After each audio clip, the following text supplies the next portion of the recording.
Hello, Tim. Hi, Ollie. Hey. So we are launching ourselves onto the open airwaves of podcasting, having done a few on YouTube. And we thought to celebrate this first rebirth of the podcast that we would go back to the start and just review why we both became so enamored with health coaching and just sort of perhaps tell our origin story. Yeah, because we both met back in the pain clinic, and I really distinctly remember you contacting me because I think I was working at the pain clinic, and you were kind of coming to join the pain clinic, and you were really, I suppose considerate. You were kind of you rang me up because you didn't want to step on my toes. Here's another GP kind of coming into the pain clinic. And I remember that distinctly. And I was thinking, no, that's absolutely fine. Great. The more, the merrier. It'd be really good. But it was really, yeah, thoughtful of you, I think, just to kind of get in contact and just to make sure it was okay and felt okay between us. So I don't know if you remember that even. I do. I was very nervous coming new to Sheffield over 20 years ago now. And I knew that I wanted to work in the pain clinic. I'd been an anaesthetist before becoming a GP and had an interest in chronic pain. And I knew you were there. So, but it was a great matchup, wasn't it, really? Because there we were both working in the pain clinic.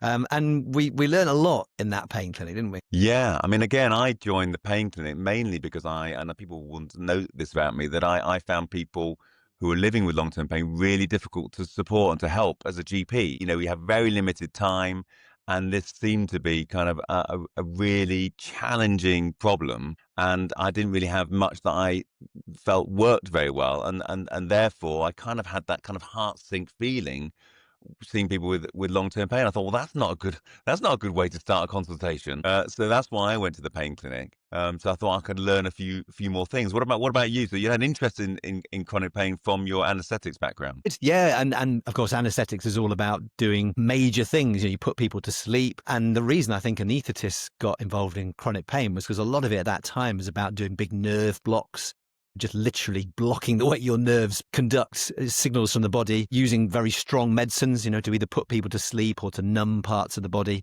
So it's a bit ironic, really, isn't it, that anaesthetists ended up leading the chronic pain clinic. And I guess our journey, we've learned, haven't we, what it is that has real impact in pain and what doesn't. So I'm interested, how did being in the pain clinic lead you to health coaching then? Well, I suppose I had that, I was just then there for a 6 months post, actually, just at the end of my GP training. I thought, oh, this would be quite a good thing to kind of get a handle on. And I think I was still there kind of five years on. But actually, in those early weeks, remember coming back and saying to my wife, this is really hard. I think I can carry on doing this, it's too difficult. But I did then have a penny drop moment, which was that the people who did well were those who realized they had a contribution to make to their own health and well-being and to managing their own pain. They did well, whatever I did, whatever medicines I prescribed or whatever injections I did, they did well. And so I thought, oh, this is what I need to be doing then, is I need to be kind of tapping into that internal resource that people have to look after themselves rather than, or just alongside or as well as the other stuff that I was doing. Yeah. So So that's you had how I came to it. this realization, and what that took you on. What did you do with that realization? Where did you go from there? Well, interesting. I actually started my journey with neuro-linguistic programming, Okay. NLP. Yeah, NLP. so honestly, I got quite evangelical about NLP, and it still has I still have a fondness for the things I learned, and they're still with me in terms of what I've learned there. So I did a practitioner course and then a master practitioner course. Goodness me, I think that must be 2000. So what's NLP? For people who are listening, what is NLP? Yeah, so that is, I suppose, my simple explanation is it is understanding or seeking to understand how people are seeing the world, and you get an understanding of that by the way that they are communicating. And if you can communicate along in a similar way, then it's a really good way of making connection, but also subtly being able to kind of make some changes, bring some challenges to people. But that was the bit that was most fascinating for me. I kind of think I assumed that people saw the world a bit like me. Was actually realization that people see the world totally different to me, and everyone sees the world utterly uniquely. I mean, think about that now. That's obvious, isn't it? But at the time, I think I just behaved as though everyone sees it a bit like I do, and people don't. And Yeah. actually, the more and the quicker we realize that, the easier it is to get along with people because you just know actually they just see the world completely differently to me. It's interesting. I didn't realize that NLP had given you that initial insight, because I guess that's one of the things we've observed, isn't it, about medicine as a whole, really. There's a real risk that you can treat someone as a disease, and that there's one package for that disease, if you like, a sort of one size fits all chronic pain package or a diabetes package. And actually you had this realization that we've seen really really important that people are very, very different, and actually tailoring to the person and to their communication style and to their way of thinking is so important. So you started with NLP. Where did you go from there? Well, then I did a short coaching course, just a weekend coaching course. I think there's got a lot of those around. And I thought, oh, this is kind of what I've been trying to do over these years.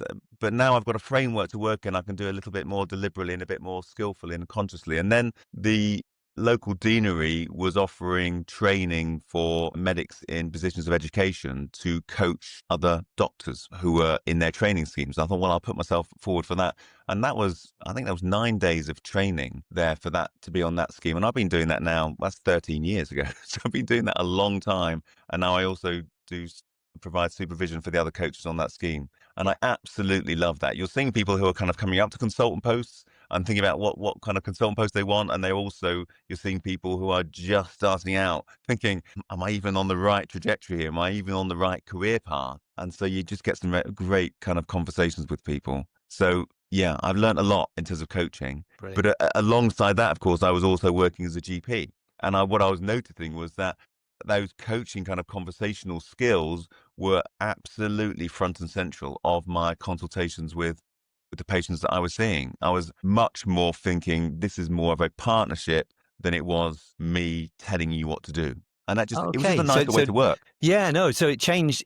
You learning your coaching skills changed the way you then consulted as a GP. And what was the effect of that? Well, I think the effect for the patients was that they often left, and this is a comment that someone made to me. I said, yeah, I noticed that when patients leave your room, they leave with something to do.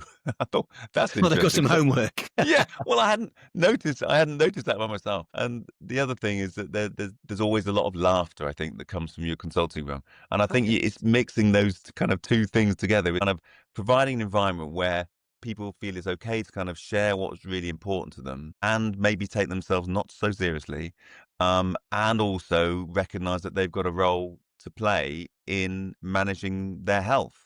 Yeah, So, it's interesting. yeah. The people laughing. I mean, obviously, medicine can be incredibly serious, can't it? We have very serious diagnoses, but I suppose to be able to laugh, you've got to have a sort of sense of positivity and optimism. Sounds like that was really underpinning your approach, that you wanted to help people feel good about themselves and feel confident and capable, right? Yeah. Well, I think lots of people come to their consultations, their conversations with a healthcare professional, and they're not feeling particularly hopeful. And I think Mm. that's one of our jobs, is to hold hope for people who can't hold it for themselves, at least to start with, at least to start with. So I Yeah, think yeah. that positivity, I think, yeah, that's interesting. I think that definitely is a part of how I practiced, I think. Yes. So that led you on to then join up with me and start Peak Health Coaching. So can you think back? I think it was probably around sort of patient activation, wasn't it? And that sort of concept that NHS England were taking on, wasn't it? But looking back at the start of Peak Health Coaching, what do you think we were trying to achieve at the start? Yeah, well, remember, even but just before that, I kind of landed upon a little model that I'd kind of come to in terms of my Oh, practice. Do you yes. remember? So I was thinking, oh, do you know, this way of working with people, it seems to be working for some people, not necessarily everyone, but it was certainly working for a good proportion of people. And it was also feels like it was really good for me. And that was that kind of the stop it model. And so I wrote myself a small book, which I then kind of self-published. A small book was designed for people really to kind of I suppose, port their own thinking through managing their own long-term conditions. So I wrote a small book. But the main reason for writing it was to get it down. So I was thinking, Yeah. I'm working in this particular way, but actually this is something I want to share with other people. And so I wrote it for patients, but really it then became something that I started to kind of teach informally, I suppose, to other clinicians, Yeah. that this is maybe as kind of a different framework that you could have a different kind of conversation in. So I started doing that. And then, of course, yeah, personalized care became a thing, didn't it? I Yeah. mean, you remember those early days of this being the, in some ways, the new agenda. And of course, lots of us were like thinking, hang on, this has always been the agenda. Do you know what I mean? Been to try and have personalized care, but it was now named, and it was kind of like, this is important. And we were being taught by people outside the system. And I suppose what I was noticing was that GPs in particular, I'm sorry to say, seem very resistant to maybe receiving kind of information from outside sources. It's difficult to receive stuff, isn't it, from anyone actually. If you don't know, if you don't think that they understand your situation, Yeah. it's very difficult to receive that because you think, well, actually, you don't know what my life is like. So I think we saw an opportunity when the personalization agenda came and the patient activation kind of came to kind of for us to be doing the teaching because we thought it was really important and we just thought actually do you know what this is going to land much better if it comes from people like you. I don't know what was Yeah. your thinking at the time. Yeah, no, it's funny, isn't it? You look back and you think, why did we put so much energy into it? And I think some of it is because there's a national drive, isn't there? You realise that there was a momentum behind this. That new NHS plan in 2019 was a real driver for us, wasn't it? But even before that, Alf Collins and his team thinking about patient activation as a concept, and this, I guess, this concept that people did have different skills, knowledge, and confidence to look after themselves. But I guess underlying it was this whole principle around personalised or person-centred care, as it was then. And I remember the Health Foundation, they had sort of three ways of looking at it, didn't they? So it needs to be individualised. You need to be very focused on people's different stories, you've said, and as you said, NLP opened your eyes to that, but I think we became much more attuned to the fact that we had to be very individualized in our approach. That was a sort of medical approach, and then there was a sort of sense of coordinating that as well, so that people work in a joined up way. You didn't have a consultant in a hospital doing this and a GP doing that and a nurse doing that. We were trying to be more coordinated. So those were quite medicalized. But the third one that really got it for me was that care needed to be enabling. There was a part that the patient really had to contribute, and that the activation piece for me was recognizing that, yeah, that's really important, but it's easier for some than others. People start with different skills, knowledge, and confidence. So if we're going to get really good at enabling people, we have to get really good at knowing where they're starting from and understand how to tailor and be nuanced and skillful about how our support is different for different people, different circumstances, different skill set.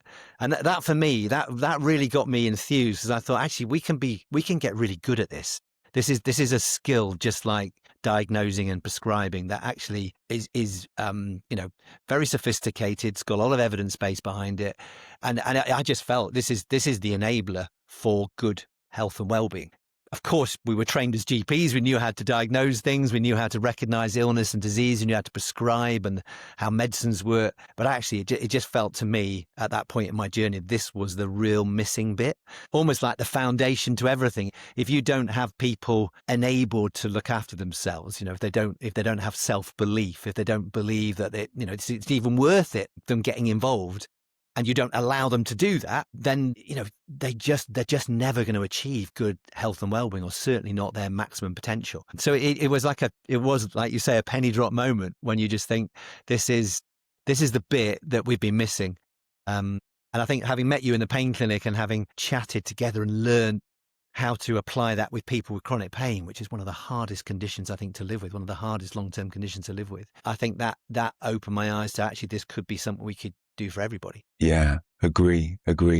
Yeah, I think I remember us both getting excited about the patient activation measure, because here was something that was, I suppose, measuring something that was not, well, hadn't been measured and was pretty hidden. I think that was the thing that kind of was exciting me, is thinking, these people who were seemingly doing well at the pain clinic were those who were slightly more confident, slightly more skillful, and slightly more knowledgeable. They were doing well. Yeah. But then it's not enough for me, and I don't think for you either. It's not enough to measure this thing. It's like, we absolutely want to do something about it. Yeah. So what is the thing that's going to improve people's confidence and their knowledge and their skills to manage as much as they can for Well, themselves? you have to be able to. It's almost like it's that classic, you don't know what you don't know, isn't it? It's like blood pressure. Before we knew what blood pressure was, before we could measure it, we had no idea that had an influence on heart attacks and strokes and so many other health things. Once we could start to measure it, we could work out who had a high blood pressure and who had a low blood pressure, and why that mattered. And then what happened when you started to change it. So if you managed to lower someone's blood pressure, did it change their outcomes? And yeah, we went on that journey as a medical profession, didn't we, as a health system? You look back 100 years or so ago, there were cardiologists saying that, actually to lower blood pressure was dangerous, and that actually people would fall over and they would be, so the last thing you wanted to do. But actually, we went on a journey to realize that actually that was wrong. And through careful and curious inquiry, we learned that actually keeping someone's blood pressure in a reasonable range is really, really good, really healthy. And I think we've had the same thing with activation, haven't we? We've learned how to measure it. We've learned it's a thing. And now we've started to realize that if we can build someone's skills, knowledge and confidence to be involved, to be enabled, to look after themselves, it has a really important part to play on their outcomes. And so again, it's one of those things, once you've seen it, once you've realized it's there, you can't unsee it, can you? Yeah. Yeah. I think that was a kind of a light bulb moment for me. I think, here was so when, in terms of getting on board with the patient activation measure, it was so easy for me because I think, oh my goodness, here's something that measures the things that I think are really important. But I hadn't really realized those were the things until this measure came along. But my interest, and I think yours is like, what do we do about it? Yeah. And I think that's where the kind of the health coaching bit, we thought we know this works for people. We know that we can kind of take them on this journey. And we can also, and I think this is the other thing that I think we really were keen on is how we can tailor our intervention and we can tailor our coaching depending on someone's starting point. Yes. Yeah. Yeah. It was that joint. It's kind of sometimes lucky how these things line up, isn't it? So we were in the pain clinic, realizing that building someone's capability really improves their outcomes in long-term conditions. We've learned health coaching skills. You learned it through the courses you went on. I've been picking up health coaching skills as well through various training, through going on motivational interviewing courses, through various other sort of health coaching trainings that I went on. Microsystems coaching approach to system organization was a real enabler for me. So we're cobbling bits together, aren't we? With activations coming in. And actually, we're realizing that we can pull all this together for a very robust way of supporting people and practitioners. And that I guess that's what led us to set up Peak Health Coaching, wasn't it? That we thought this is something that's missing in the system, but maybe we can play a part to build that skill set and build that capability as a health system, right? Yeah. And I remember the early days. That was just me and you. We're kind of doing it in our spare time. Our little roadshow going around the country, just doing little trainings. Yeah. And then I think, Jennifer Lewis, who's now our operations director, she kind of came on board kind of fairly informally, didn't she? To try and organize us really. Because I think, come on, lads, you need someone to sort of hold you to account here and make this a bit more professional. Yeah. And then of course, Caroline Hart then joined. Yes. And again, took us to another level in terms of our, the robustness of our education programs. I think that was a really it's lovely, isn't it? Caroline, of course, is my wife, and for a while, Ali, your wife, joined us as well, didn't she, with her OT experience? Bringing the angle of a allied health professional seemed really important, didn't it? But I mean, I know having Caroline, it's funny, isn't it? I've always had this hunch that Carol and I would work together because I've always admired her approach to education. She's been an education expert all her life, really. And she's always talked about learner-centered education. And that really chimed with the sort of person-centered approach to healthcare. So her coming in and helping us to bring in a sort of education theory and a real robustness around how we taught things alongside our clinical skills, again, seemed like a really nice match, didn't it? Yeah. And of course, then we've grown continually kind of since then. We've taken on, we've trained, we've developed courses and then got to a stable point, and then we've trained other people to deliver them. Again, I think that's more about, for us, about kind of having a wider impact. We could have carried on just doing some of this stuff ourselves, but actually, there's only a few of us, and actually by training other people to do this work, it just felt like that was the right thing to do. So I think we've got 16 or so associates now who are training, 16 or 17 associates training now. 17 now, yeah. Yeah, and I suppose that was our ambition, wasn't it, to scale this up, to be able to make it manageable and feasible, within the NHS. But I think increasingly now we're realizing that these are skill sets that can expand out beyond the traditional healthcare system, isn't it? I've always been interested in the importance of, sort of health, social and self-care together. And I think, traditionally we've often thought that, healthcare is all about the medical system and the GPs and the hospitals and the nurses and the doctors, allied health professionals like Ali, physios, OTs, obviously really important. But I think we're seeing that circle extending further, aren't we? Realizing the importance of your social context. So we've had social prescribing link workers and, obviously, anchor organizations working in our communities for decades that are enabling people to navigate their social situation. And we've realized how important that is. And of course, we were discovering the importance of the person themselves as well. So those three things together for me, health, social and self-care, were really important. So I've always been interested in how you bring those three together. Yeah. So how's that? Because you're still working as a GP and a clinical director of a network. So how's that? What does that look like, I suppose? in your context as a network clinical medical leader? Yeah, well, I guess I've tried to stay involved in the things that I believe in, and I think that kind of underpin our progress towards a better system. So primary care networks started sort of 7 years ago now, almost. It was started just before the pandemic, so we were at a bit of a baptism of fire of delivering vaccine programs. But actually, interestingly, that was a really great way of bringing health and social and self-care together, because people did have to look after themselves to navigate that time, mentally and physically. And when we did the vaccine program, I think the secret to delivering the vaccine program was really good health intervention, like a vaccine developed by scientists, delivered by doctors and nurses, but in a context where people felt safe and, non-threatened, and they trusted us. And that the social anchor groups play a huge part in that. So in a way, our birth of a primary care network had a sort of like a really good boost through the pandemic. And then what I've seen doing that is that it is a way of trying to hold those three things. So what's the best of health interventions? What's the best of social? And then trying to build people's self potential as well, either as an individual, but also it's given me the opportunity to think about that as people working as groups together. So peer support is so important. Hearing from someone like you that there is hope. You talked about that at the start, that actually people feeling there is hope and it's worth engaging and worth the effort of joining in. So important. And it's more powerful coming from a peer, I think, than it is from a professional telling you ought to do it. So that's given me the opportunity to experiment with those and try and build those together. But essentially, it's all playing into this same belief that engaged, enabled people are really core. And then where do you see that going then? What's the next bit for you in terms of the network and what they're doing? What's the next steps? Well, we've been very lucky as a network. Actually, we're leading all sorts of really interesting projects, and we have a fantastic team now. We have a great team in fact, we have a sort of team of teams really, which expands the health provision we've had as GP practices. We've got a range of sort of pharmacists, mental health workers, a sort of management team, physio, so we've managed to diversify that support so that we can embrace the health, the social, and the self-care. We partner very closely with a local anchor organisation, Healy Trust, who bring in the social intelligence and have helped us develop a social prescribing programme. So I do really enjoy the fact that it's an opportunity to try and make it work.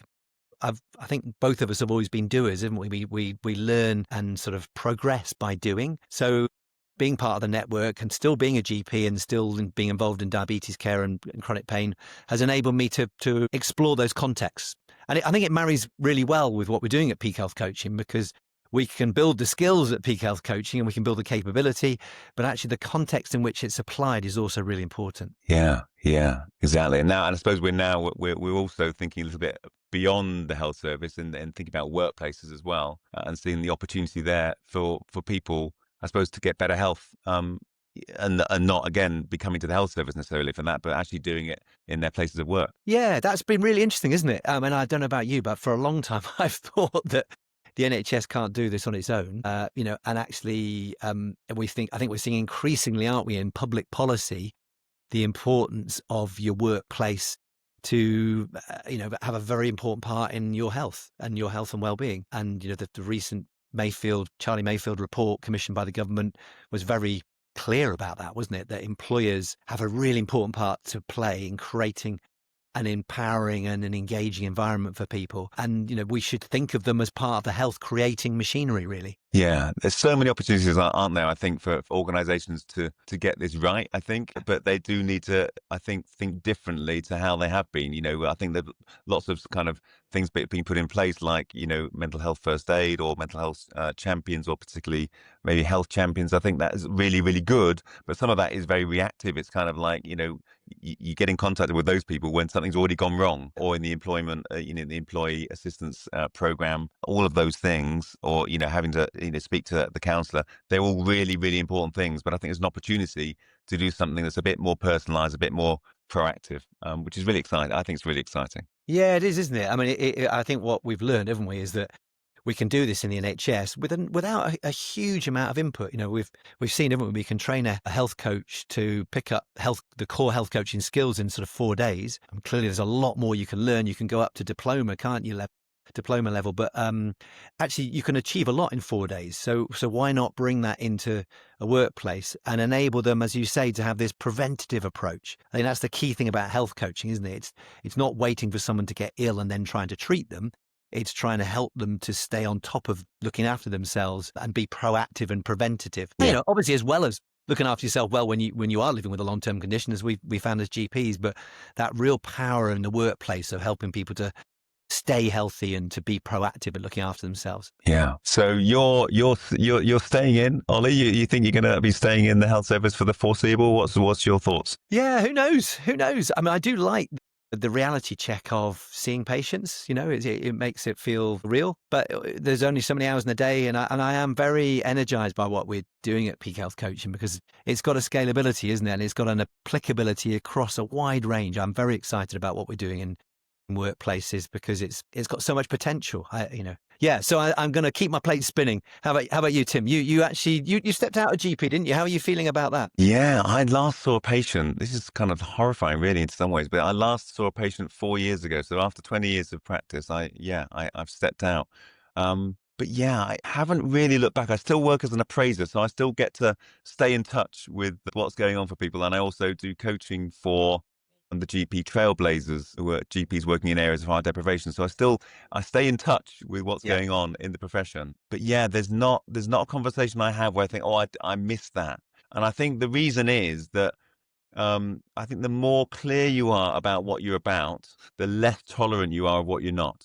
A bit like, I know you're now moving to a kind of more specialized in terms of your general practice. And I suppose, I thought actually, do you know what? In terms of the fact we've got limited time, it's like, where do you spend your precious time? I remember I got down to kind of 1 day of general practice, and I thought, what am I doing? I'd get to the end of the day having seen whatever 30 or more patients, and loads more contacts than that, and I'd get back absolutely exhausted.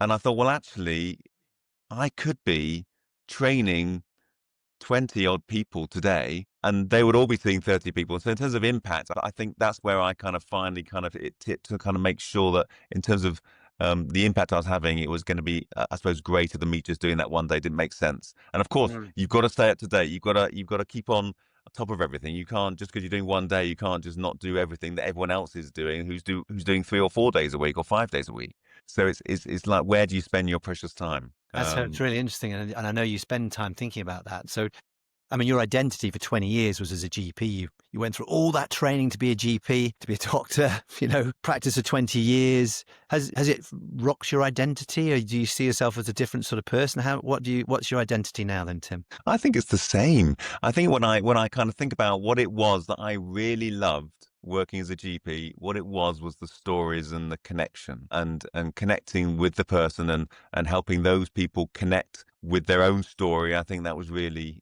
key. And now I get to do that even more. And I get to spend, as a coach and as a supervisor, I get to do that even more. And of course, training other people to do it is delightful. So I think I get that to do that even more. There's a quote up on my wall here, and you won't be able to see it in the cabinet, and it's from a guy called Howard Thurman, who was a human rights activist. And he said, "Don't ask what the world needs, ask what makes you come alive, and go and do that. Because what the world needs are people who've come alive." And I was thinking, oh my goodness, if I just say, well, what does the world need? The world needs GPs. So I should just stay to being GP, but that's not the question. It's like, what is it that makes you come alive? It probably at that point was a good 16, 17 years of it absolutely was making me come alive.